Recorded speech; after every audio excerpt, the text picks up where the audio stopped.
The morning sun shone through the tall windows of the Oakwood County Courthouse, casting long rectangles of light across the marble floor. The building was already busy at 8:30 a.m., filled with lawyers in dark suits, worried defendants, and tired family members. Among the crowd stood Officer John Miller, a white man in his 40s with a buzz cut and a permanent frown etched into his face. John had been a police officer in Oakwood for 15 years. Most people in the department knew him, as strict and by the book. What they didn't see was how differently he treated people based on the color of their skin. John came from a family where racist jokes were normal at dinner and prejudice was passed down like a family recipe. He had learned to hide these feelings at work, but they affected how he did his job every day. Today, John was on courthouse security duty. He didn't like this assignment. He preferred being in his patrol car where he could be in charge. Here, he had to take orders from judges and lawyers, people he secretly resented for their education and status. Keep the hallways clear, his supervisor had told him that morning. We've got 3 judges running full courtrooms today. John stood with his back straight and his hand resting on his belt near his taser, watching the crowd with suspicious eyes. The noise level was rising as more people arrived for the 9 a.m. hearings. John felt his patience wearing thin. "Everyone against the walls," he barked suddenly. "Keep the center clear." Most people immediately pressed themselves against the walls, recognizing the authority in his voice. But one woman, absorbed in reading something on her phone, didn't move quickly enough for John's liking. Dr. Lisa Johnson had arrived at the courthouse 30 minutes early. She was there to serve as a character witness for her cousin, who was fighting a minor traffic ticket. Lisa was new to Oakwood, having moved there just 2 weeks ago. At 42, she had an impressive career in law enforcement behind her. She had worked her way up from patrol officer to detective, then earned her doctorate in criminal justice before joining the FBI. Now she was about to start a new job, one that hadn't been announced publicly yet. Lisa stood near a bench, wearing simple dark jeans and a blue button-up shirt. Her natural hair was pulled back in a neat bun, and small pearl earrings caught the light when she moved. She was reviewing her notes on her phone when she heard the officer shouting. She looked up and began to step back, but John was already moving toward her. His face was tight with irritation and something else, a look Lisa recognized all too well from her 20 years in law enforcement. It was the look some officers got when they saw a black person they thought wasn't showing enough respect. "Said move back," John shouted, now just a few feet from Lisa. "I'm moving, officer," Lisa said calmly, taking another step back. "No need to." But before she could finish, John did something that crossed the line from unprofessional to unlawful. He kicked at Lisa's leg, hitting her just below the knee with enough force to make her stumble backward. Her shoulder hit the wall hard, and her phone fell from her hand, its screen cracking on the marble floor. The hallway went quiet. Several people had seen what happened, and one young man had already pulled out his own phone to record the aftermath. Lisa caught her balance and looked directly at John. She didn't raise her voice or show anger, though both burned inside her. Instead, she used the calm, measured tone that had helped her through countless tense situations in her career. "Officer, I'd like your name and badge number, please," John snorted. "Yeah, I bet you would. How about you pick up your phone and move along instead? I've got a job to do here." Lisa bent down slowly, picked up her phone with its now cracked screen, and stood back up straight. She was 5'7", shorter than John's 6 feet. But she held herself with such dignity that several onlookers later remarked that she seemed taller. "My name is Dr. Lisa Johnson. I'm going to be in courtroom 3 for the next hour. After that, I'll be filing a formal complaint about this incident. I'd prefer to include your name and badge number in that report, but I can identify you from security footage if necessary." Something in her tone made John hesitate. Most people he intimidated would either get angry, which gave him reason to escalate, or they would cower and hurry away. This woman did neither. She spoke like someone familiar with police procedure, someone who knew her rights and wasn't afraid to use them. For a brief moment, John felt uncertain. Then his pride took over. "File whatever you want," he said with a dismissive wave. "Nothing will come of it." Lisa looked at him for one more moment, noting his nameplate. Miller. Then she turned and walked calmly to courtroom 3, several supportive glances following her. By lunchtime, the video of the incident had been shared in a local community Facebook group. It didn't capture the kick itself, but it showed the aftermath. Lisa calmly asking for the officer's information, and John's dismissive response. Comments were flooding in, with many people sharing their own negative experiences with Officer Miller. John spent his lunch break in the courthouse cafeteria with 2 other officers. Between bites of his sandwich, he told his version of the story. "This woman was blocking the hallway, completely ignored my instructions," he said. "Then she gets an attitude when I move her along." Officer Pete Garcia looked uncomfortable. "You kicked her, John. That's what people are saying." "I didn't kick her," John scoffed. "I used my foot to guide her back, barely touched her. Now she's making a big deal out of nothing. You know how these people are. Always looking for a reason to play the victim." The third officer, Ryan Jones, a rookie who had only been on the force for 6 months, looked down at his food. He didn't agree with John, but he wasn't brave enough to say so. Back at the Oakwood Police Department, Police Chief Frank Carter sat at his desk, watching the video that had been forwarded to him by 3 different citizens already. At 65, Carter was just 1 week away from retirement after 30 years of service. He rubbed his forehead, feeling a headache coming on. There was a knock at his door, and his assistant poked her head in. "Sir, Dr. Johnson is here to see you." Chief Carter stood up quickly, straightening his uniform. "Send her in right away." Lisa Johnson entered the office, now dressed in a professional pantsuit. She had changed after her court appearance, preparing for this meeting. "Dr. Johnson, I'm so sorry about what happened this morning," Chief Carter began. "I've already seen the video." Lisa nodded. "I appreciate that, Chief Carter. I've prepared a formal statement about the incident." She handed him a folder. "However, given that I'm starting as your replacement next week, I think we need to discuss how to handle this situation carefully." Chief Carter's face showed his relief. When the department had hired Lisa as the new police chief after a nationwide search, they had kept the announcement quiet until the official ceremony planned for next Friday. Only Carter and the mayor knew so far. "I was worried this might affect your decision to take the position," Carter said. Lisa shook her head. "On the contrary, Chief, what happened today only confirms that I made the right choice. This department needs meaningful change, and that's exactly why I'm here." As they discussed how to handle the complaint against Officer John Miller, neither of them could know that in just 1 week, John would come face to face with his new boss, the very woman he had kicked in the courthouse hallway, and his world would never be the same. The next day, Officer John Miller arrived at the police station in a bad mood. The video of his courthouse incident had spread further than he expected. When he walked into the break room, several conversations stopped. He could feel eyes on his back as he poured his coffee. "What?" he finally snapped, turning to face the room. "You all got something to say?" Officer Diane Powell, one of the few black officers in the department, stood up. "Actually, yes. That video from yesterday, not a good look, John." John rolled his eyes. "It was nothing. You know how these things get blown out of proportion." "These things?" Diane raised an eyebrow. "You mean when an officer kicks a civilian for no good reason?" "I didn't kick her," John said through clenched teeth. "And she wasn't following instructions? You weren't there?" "No, but about 50 other people were, and 3 different videos are circulating." Diane shook her head. "This is the kind of stuff that makes our job harder, every single one of us." Other officers in the room nodded in agreement, but no one else spoke up. John had been there longer than most of them, and he had friends in high places. Or at least he used to. "Whatever," John muttered, taking his coffee and heading to his desk. "It'll blow over." But it didn't blow over. By mid-morning, John was called into a meeting with Internal Affairs. The department had received an official complaint about the courthouse incident.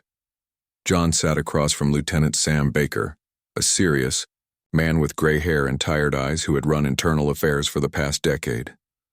Officer Miller We have 3 videos of the incident, statements from 12 witnesses, and a formal complaint filed by Dr. Lisa Johnson. Baker pushed a folder across the desk. Care to explain your side? John leaned back in his chair, trying to look relaxed. The courthouse was packed. I was keeping the hallway clear, following orders. This woman wasn't listening, so I guided her back. Guided her? Baker asked, opening the folder and turning it so John could see the still image from one of the videos. It clearly showed his foot making contact with Lisa's leg. That's not what I'm seeing here. It looks worse than it was, John insisted. Barely touched her. Baker sighed. The complaint says, and I quote, "Officer Miller kicked me with enough force to cause me to stumble and drop my phone, resulting in property damage and public humiliation. 12 witnesses back up this account." "So it's my word against theirs," John said defensively. "It's your word against evidence, Officer Miller." Baker closed the folder. "This is a serious complaint. Dr. Johnson has an impressive background in law enforcement. She's not someone who would file frivolously." John frowned. "Wait, she's a cop? Former FBI agent, doctorate in criminal justice, extensive background in police work and reform." Baker watched John's face as this information sank in. She knows exactly how this process works. For the first time, John felt a twinge of real worry. He had assumed Lisa was just another civilian who would give up when the complaint process dragged on. Finding out she had law enforcement credentials changed things. "The investigation will continue," Baker said. "In the meantime, you're on desk duty. No courthouse assignments, no public-facing roles until this is resolved." John left the meeting, furious. Back at his desk, he searched for Lisa Johnson online. Her professional profile showed an impressive career. 20 years in law enforcement, advanced degrees, publications on police reform, and community relations. In her profile picture, she looked confident and professional in a dark suit. John closed the browser window and put his head in his hands. This was worse than he thought. Across town, Lisa Johnson was in a meeting with Mayor Patricia Green and outgoing Police Chief Frank Carter. They sat in the mayor's office, reviewing the plans for next week's ceremony where Lisa would be officially introduced as the new chief. "The invitations have gone out to department heads and community leaders," Mayor Green said. "The press release is ready to go out Friday morning, just before the ceremony." "And the department itself?" Lisa asked. "When will the officers be informed?" Chief Carter cleared his throat. "They'll be told to attend a special meeting Friday afternoon. They'll find out when you're introduced." Lisa nodded slowly. "And what about the complaint I filed? I want to be clear that I'm not looking to start my tenure with a witch hunt, but Officer Miller's behavior was unacceptable." "Internal Affairs has begun their investigation," Chief Carter assured her. "Lieutenant, Baker is thorough. He's already collected witness statements and video evidence. I'm concerned about the timing," Mayor Green admitted. "Having this incident come to light right as you're taking over could be complicated." Lisa looked the mayor directly in the eyes. "With respect, Mayor Green, I think it's perfect timing.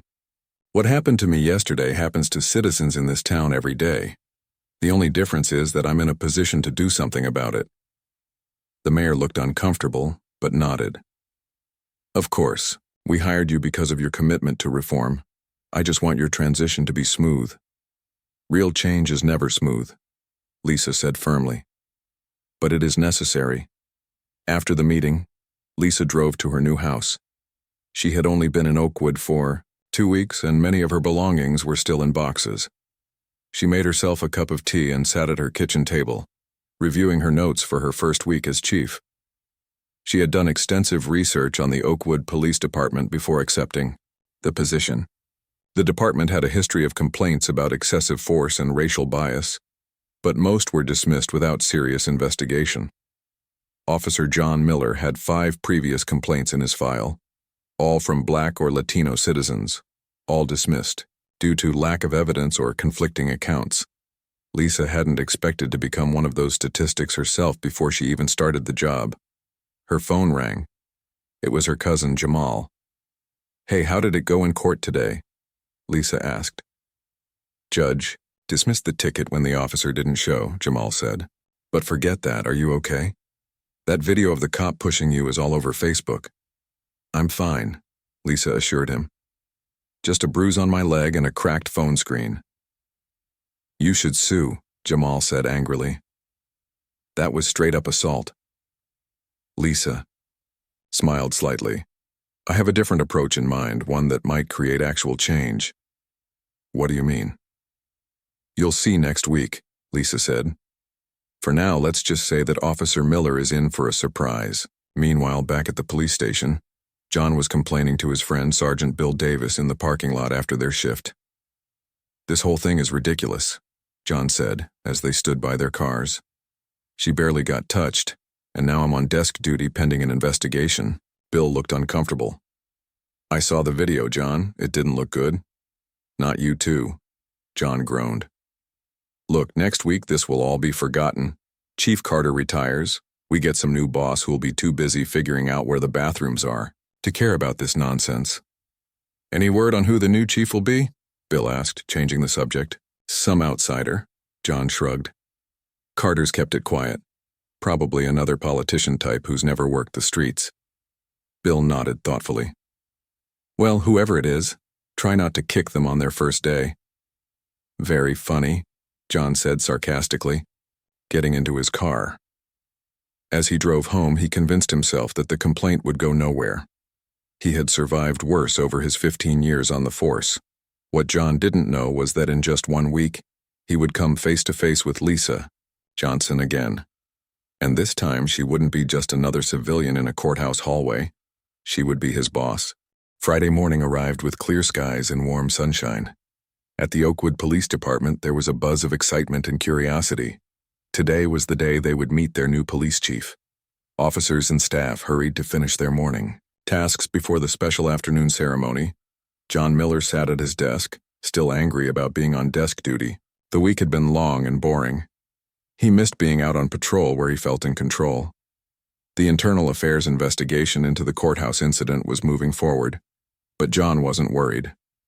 He had been through similar investigations before, and nothing serious ever happened. Usually these things were settled with a warning or at worst a few days of suspension. Hey Miller, called Officer Ryan Jones, the young rookie. You coming to the big ceremony today? John barely looked up from his computer. Do I have a choice? Carter made it mandatory. Ryan shrugged. I'm kind of excited to meet the new chief. I heard they did a nationwide search. Probably just means they found someone who's good at paperwork and politics, John muttered. Someone who's never worked a real beat. I heard they have a strong background in actual police work, Ryan said. And they're bringing new ideas about community policing. John rolled his eyes. Community policing, great. More wasting time talking to people who don't respect us anyway. Ryan started to reply, but then thought better of it. He walked away, leaving John alone with his bitterness. At noon, all officers were told to gather in the department's large conference room by 1 p.m. The room was rarely used for full department meetings, but today was special. Chairs were arranged in rows facing a small stage where a podium had been set up. A large "Thank You, Chief Carter" banner hung on the wall. John arrived late, slipping into the back row just as Mayor Patricia Green stepped up to the podium. The room was packed with officers in their dress uniforms, city officials, and community leaders. John hadn't bothered to wear his dress uniform, coming in his regular duty clothes instead. Good afternoon, everyone, Mayor Green began. Today marks an important transition for our city and our police department. For 30 years, Chief Frank Carter has led with dedication and commitment. The mayor continued her speech, praising Chief Carter's long service. John barely listened. He was thinking about the complaint against him and wondering if the new chief would be easier to deal with than Carter had been.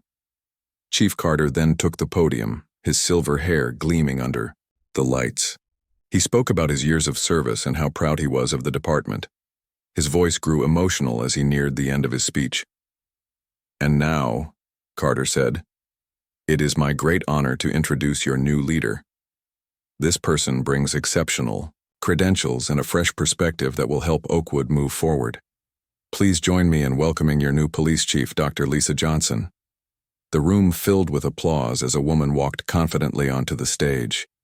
She wore a crisp police dress uniform with chief's insignia, her hair pulled back neatly, her posture perfect. John's mouth fell open. His face drained of color as he recognized the woman he had kicked in the courthouse hallway just days earlier. He felt like the floor had dropped out from under him. "No way," he whispered. Several officers near him turned to look at his shocked face. On stage, Lisa shook hands with Carter and the mayor before stepping up to the podium. Her eyes scanned the room, briefly meeting John's before moving on. If she was surprised to see him there, she didn't show it. "Thank you, Chief Carter and Mayor Green," Lisa began, her voice clear and strong. "I am honored to join the Oakwood Police Department as your new chief. I bring 20 years of law enforcement experience, from patrol officer to FBI agent, and a doctorate in criminal justice with a focus on community relations and police reform." John felt sick as she continued her speech. She talked about her vision for the department, building trust with all communities, ensuring accountability, and supporting officers who served with integrity. "I believe that how we treat every citizen reflects on all of us," she said, her gaze briefly finding John again. "Every interaction matters. Every person deserves respect, regardless of their background." John's friend Bill leaned over and whispered, "Isn't that the woman from the courthouse? The one you had the problem with?" John couldn't even answer. He just nodded slightly, his throat dry. "Man, you are in trouble," Bill whispered, moving away slightly as if John's bad luck might be catching. After the ceremony, officers lined up to introduce themselves to the new chief. John tried to slip out, but Lieutenant Baker from Internal Affairs caught his arm. "Officer Miller, you should introduce yourself to Chief Johnson," Baker said with a meaningful look. "I believe you two have met before." John wanted to run, but he knew that would only make things worse. Slowly, he made his way to the front of the room where Lisa was talking with a group of officers. When she saw him approach, she excused herself. From the group, "Officer Miller," she said calmly, "I was wondering when you'd come say hello." "Chief Johnson," John managed to say, his voice strained. I didn't know that the woman you kicked in the courthouse would be your new boss." Lisa finished for him, keeping her voice low enough that only he could hear. "No, I don't suppose you did." John swallowed hard. "About that incident, I want to explain." Lisa held up her hand. "This isn't the time or place, Officer Miller. Report to my office Monday morning at 8 a.m. We'll discuss the incident and your future with this department then." "Yes, ma'am," John said, feeling a cold sweat break out on his forehead. Lisa held his gaze for a moment longer. "Enjoy your weekend, Officer Miller. I suggest you use it to think carefully about the kind of police officer you want to be." She turned away to greet another officer, leaving John standing alone. Several officers nearby had watched the exchange, and John could hear whispers starting already. By the end of the day, everyone would know that he had kicked the new chief before she even started. Back at his desk, John sat staring at his computer screen without seeing it. His mind raced with fear and worry. Would she fire him immediately? Should he quit first? After 15 years on the force, would his career end because of one bad day and one terrible mistake? Officer Diane Powell stopped by his desk, a look of disbelief on her face. "So you kicked our new chief? And you didn't even recognize her today?" "She wasn't in uniform that day," John said weakly. "She was just wearing regular clothes. Just a regular black woman, right? Not worth looking at closely enough to recognize a few days later?" Diane shook her head. "Man, you really stepped in at this time." John had no response. For the first time, he was starting to understand how serious the situation was. Chief Johnson had the power to fire him, and she had every reason to do so, as me. He drove home that evening. John thought about his career and his actions. He had always believed he was a good cop, tough but fair. Now, faced with the consequences of his behavior, he wasn't so sure anymore. His phone buzzed with a text from Bill. "Meeting with the chief Monday morning. Good luck, man. You're going to need it." John set the phone down without replying. Monday. Morning seemed very close and yet too far away. The weekend stretched before him, 2 days to think about what he had done and what might happen next.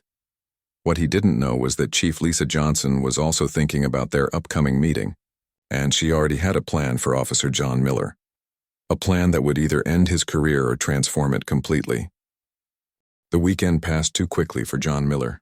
He barely slept, spending hours thinking about what would happen on Monday morning. He considered calling in sick, but that would only delay the inevitable. By Sunday night, he had accepted that his 15-year career might be over. Monday morning arrived with gray skies and light rain. John put on his cleanest uniform and arrived at the station 30 minutes early. He sat in his car in the parking lot, gathering courage before walking inside. The station was quiet at 7:30 a.m. A few night shift officers were finishing their paperwork, and the day shift was just starting to arrive. John nodded to the desk sergeant and headed straight for the chief's office on the second floor. The door was open. Chief Johnson was already at her desk, reviewing files. The office looked different from when Carter had occupied it. The fishing trophies and old photos were gone, replaced by degrees in frames and a large map of Oakwood marked with colored pins. John knocked on the open door.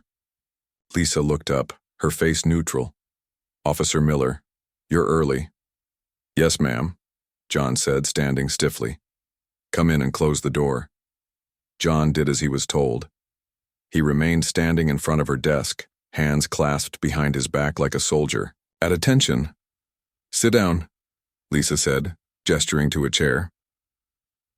John sat, his back straight, eyes focused on the wall behind her. Lisa studied him for a moment, then opened a folder on her desk. "I've been reviewing your file, Officer Miller. 15 years with the department. 5 complaints of excessive force, all dismissed. Several commendations for arrests. No promotions in the last 7 years." John said nothing. "It was all true. I've also reviewed the courthouse incident thoroughly," Lisa continued. "The video footage, witness statements, and your own report to Internal Affairs." She closed the folder and looked directly at him. "Why did you kick me that day, Officer Miller?" The question caught John off guard. He had expected her to tell him he was fired, not ask for his reasons. I was trying to clear the hallway," he said, his voice stiff. "That's not what I asked," Lisa said calmly. "I asked why you kicked me specifically.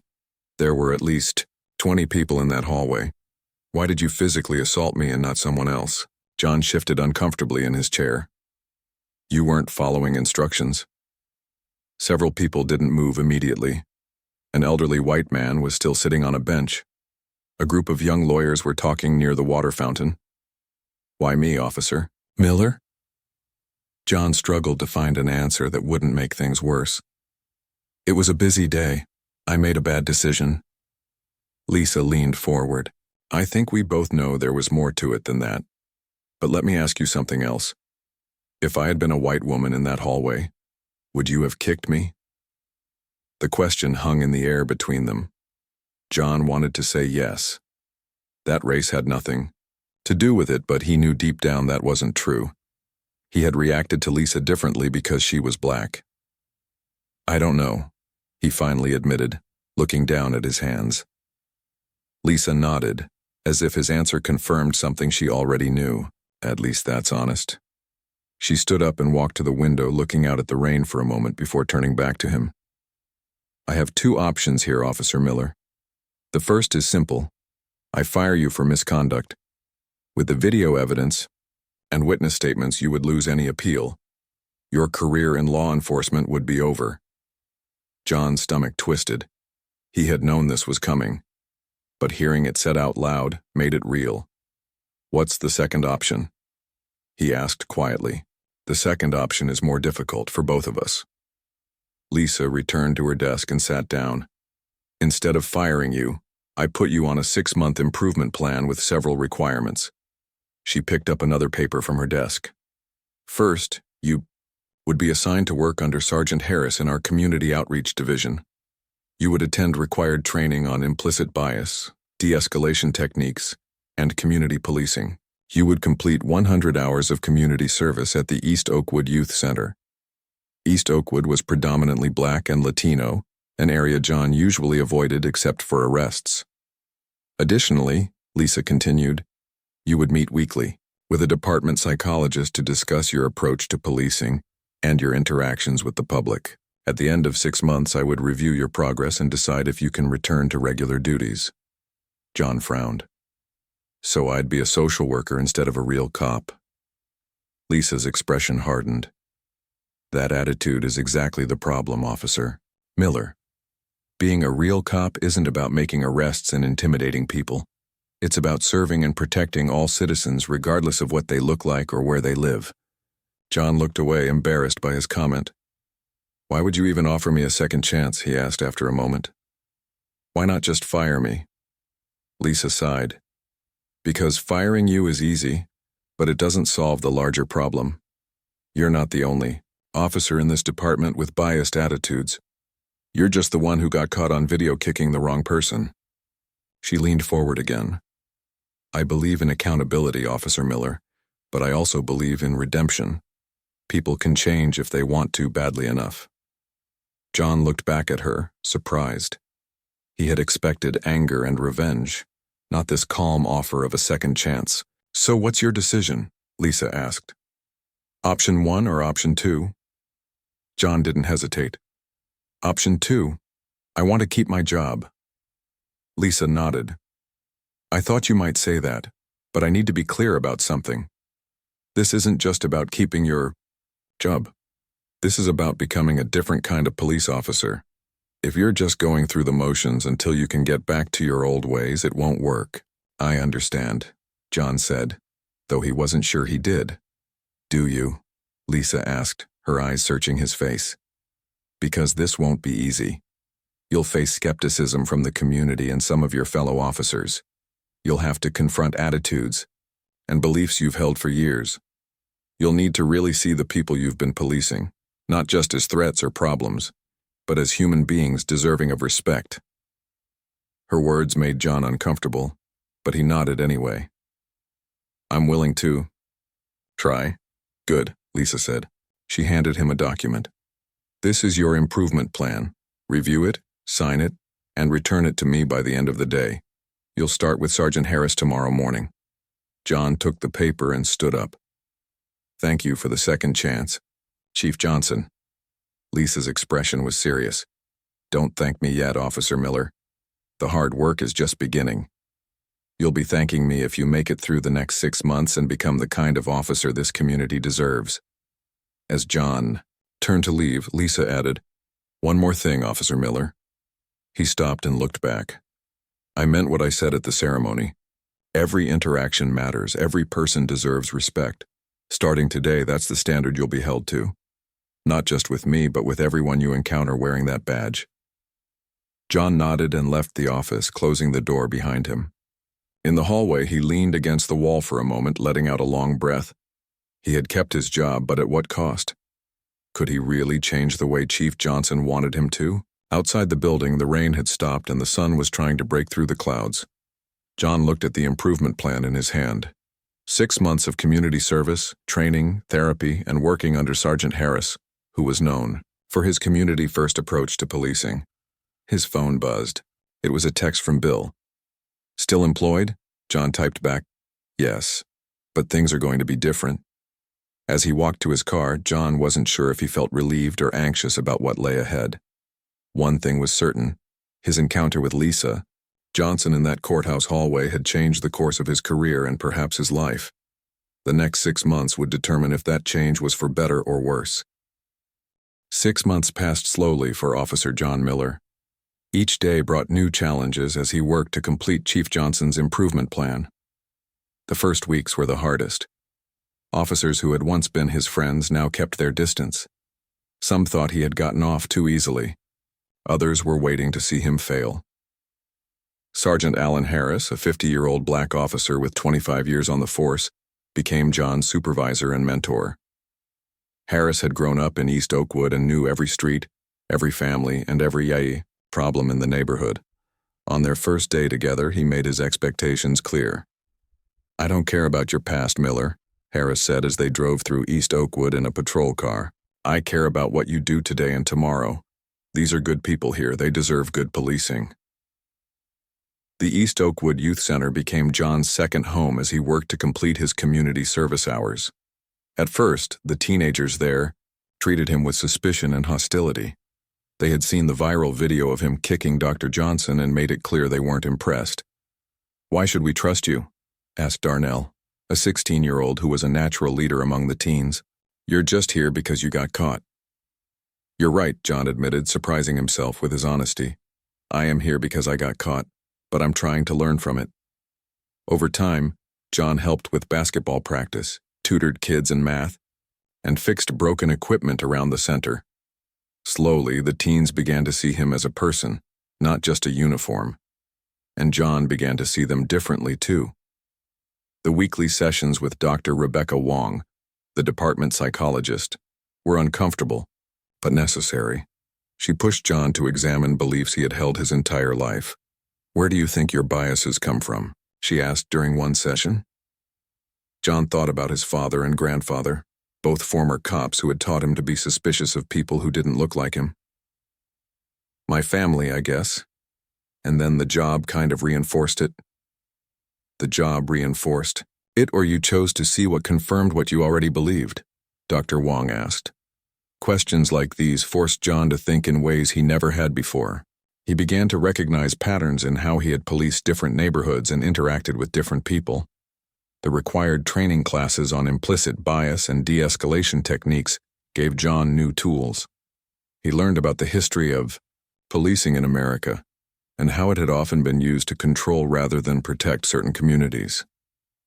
He practiced techniques for diffusing tense situations without resorting to force. Throughout the 6 months, Chief Johnson kept tabs on John's progress. She received weekly reports from Sergeant Harris and Dr. Wong. Occasionally, she would show up at the youth center unannounced to observe John's interactions with the teens. By the 5th month, something had changed in John. He found himself looking forward to his shifts with Sergeant Harris and his hours at the youth center. He began to build real relationships with people in East Oakwood. He learned their names, their stories, their struggles, and their strengths. One evening, John was helping Darnell with a college application essay when the teenager asked him a surprising question. "You think you can be a good cop now? Like for real?" John put down his pen and thought about it. "I'm trying to be. Not sure I'm there yet." Darnell nodded. "At least you're honest. That's something." The day finally came for John's review with Chief Johnson. He sat in the same chair in her office where 6 months earlier he had expected to be fired.